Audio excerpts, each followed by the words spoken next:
Robert Bob Tate has made an invaluable contribution to aviation in Australia, founding a small air service in North Queensland and later establishing one of Australia's most respected aviation theory schools. Born in Innisfail, North Queensland on the 8th of March 1941, Bob spent most of his childhood free time after school with his face pressed up against the fence of the local airport, watching the tiger moths taking off and landing. He knew then that this was what he wanted to do with his life. Bob spent nearly all his available earnings as a secondary school science teacher on learning to fly in tiger moths. In 1960, he achieved his dream of gaining his pilot's licence. Within a few years, he had gained his commercial licence and instructor rating. He then founded his own company, Hitchinbrook Air Services, doing everything from passenger and freight transportation to dingo baiting and land surveying work. In 1970, Hitchinbrook Air Services was one of only 2 Department of Transport air branches for both pilot training and testing. The company's flying manual also allowed it to operate as an air ambulance.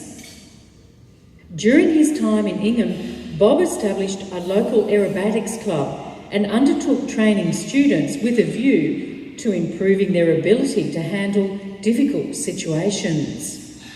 After handing Hitchinbrook Air Services over to Bob Harris at Innisfail, Bob spent a year on Great Keppel Island, operating a training and theory school.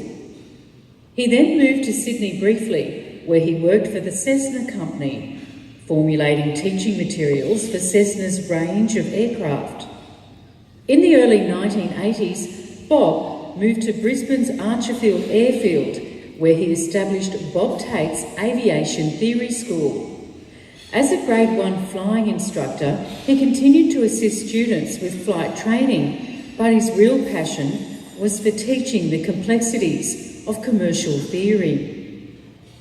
He also established the Queensland chapter of the Australian Aerobatic Club, which won 3 Australian Aerobatics Championships under Bob's tutelage. He attained his helicopter licence in 1989 and in recent years has developed a keen interest in UAVs, publishing a training text for approving commercial users of drones. Bob is a regular guest speaker at Griffith University, where he manages to enthrall aviation students with his knowledge and experience gained from 16,000 hours and a 70-year love of flying. Bob has often said, "I got to spend a lifetime in the air, from Cessnas to Pitts to copters, and for that I am truly thankful. I feel like I should give something back." Bob has given back in spades. Ladies and gentlemen, the Australian Aviation Hall of Fame proudly inducts aviator, flight instructor and author Robert Stewart Charles Bob Tate. Bob and Kevin come up to the stage. We also welcome Doug Parker, the COO of Hawker Pacific, and also Kerry Carmichael, the Director of AAHOF, to help us with the awards.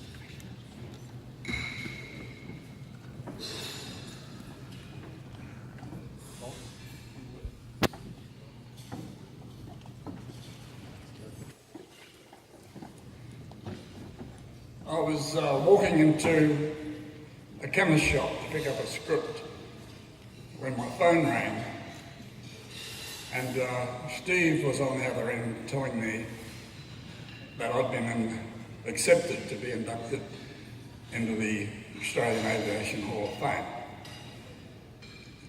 I found myself standing there saying, who the hell is this?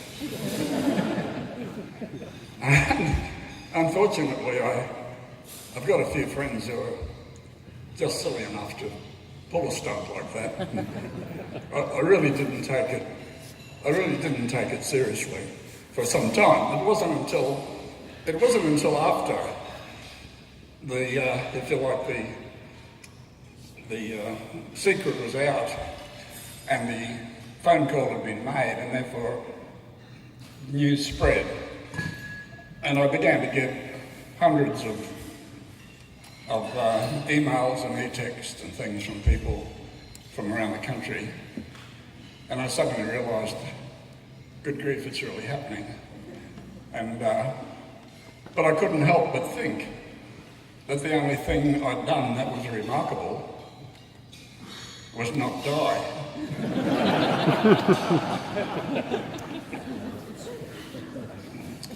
I started flying way back in the 1959s, I suppose, back in the late 1950s and 60s, at the Cairns Aero Club on Tiger Moths, and Tiger Moths were the only aeroplane I knew for quite some time.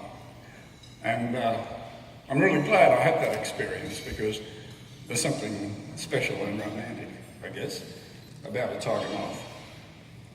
But as I drifted into the world of flying training, some of the students I'd taught said to me, why don't you write a book? And again, I thought, well, I've never thought of that. So I did. I ended up writing a book, and I became very conscious of the fact that a lot of students gave up their earlier efforts at learning to fly because they couldn't pass the theory. And since I had been a school teacher in my other life, I thought, why don't I teach them? We didn't charge anybody, we just started teaching people, and the word got round that if you come up and see me, I'll teach you the theory. And my accountant, being a very astute man, said, you really ought to charge for the service that you're providing. So I did, and then to my amazement, lots of other people came who felt they shouldn't have come because I wasn't charging. And so I created another business, and now this is my flying training and flying theory is my whole life at the moment. And even here tonight, I've met some wonderful students I haven't seen for many, many years, and it's really great to know that you had something to do with allowing them to realise their dreams. One of the things I did decide that I would include in my teaching of theory was a degree of humour and the ability to laugh, because so many people take theory as such a boring, desperately urgent thing to do that it becomes a burden. And so I learnt that from flying training as well. Let me tell you a quick story. Apologies to some of my friends who've heard it before. But I took a student once into Brisbane Airport, and it was just for the sake of working on the radio procedures, because to him he was worried when this disembodied voice came out of the speaker or headset. He was terrified of it, and he couldn't really relax. So we landed at Brisbane, we taxied in. The aeroplane's registration was India Echo Tango, IET. And so we taxied in, we sat there for a little while and collected our thoughts. And then I said, right, let's go, we'll taxi out. And he said, well, what have I got to say? So we had a practice. He said, I've got to talk to Brisbane ground, and I've got to say, Echo India Tango request taxi clearance. So we had quite a few practices with that. Echo India Tango request taxi clearance. And finally got the courage to press the button. And he said, Brisbane ground, Echo India taxi, request Tango clearance. Brisbane ground came back straight away and said, Echo India taxi, clear the Tango.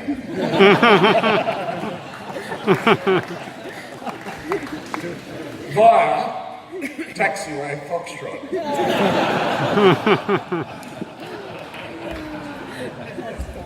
But the good thing about that was that from that day on, he lost his fear.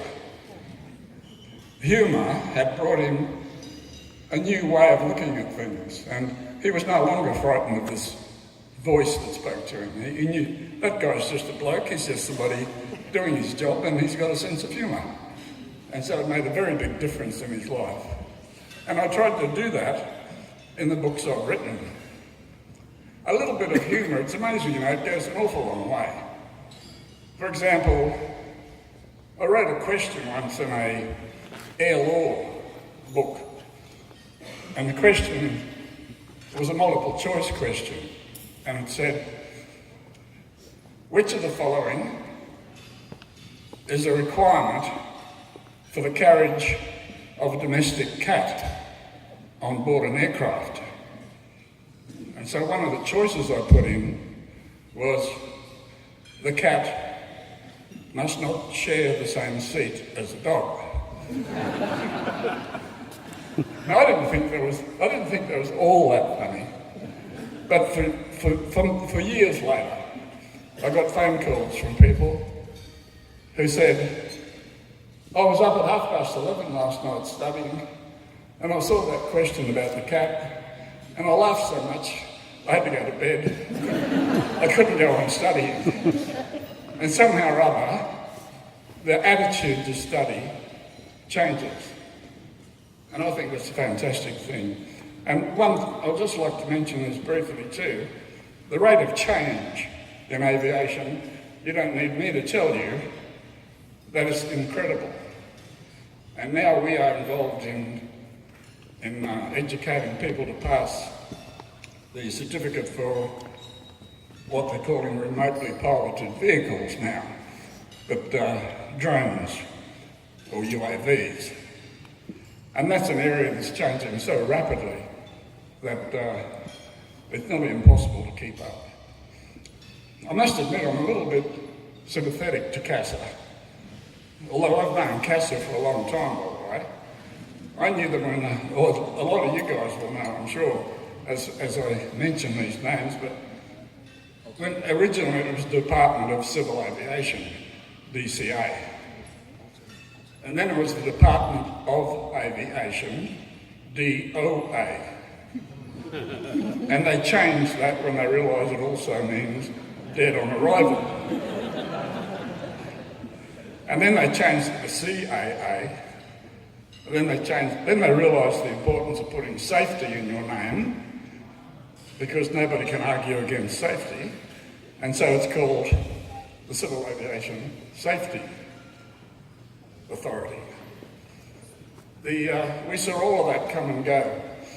One of the sad things is we've lost a lot of the opportunities to communicate with CASA. I'm talking now mainly from the world of theory. I was a foundation member of an organisation called the Australian Association of Ground Training Organisations, or AGTO. But we used to go to Canberra 3 times a year, meet the examiners, have a few beers with them after work, and get to know them personally. But of course those days are long gone. Now, the way government and bureaucracy works, there's no interface, there's no personality, there's no first names that there once was. So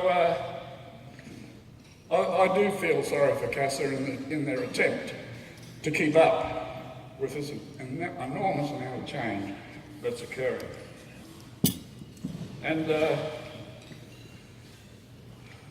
I guess at this point I don't want to drag things on any longer, but to those conspirators who did all the dirty work without my knowledge and nominated me for this honour, I'd like to borrow something from Monty Python.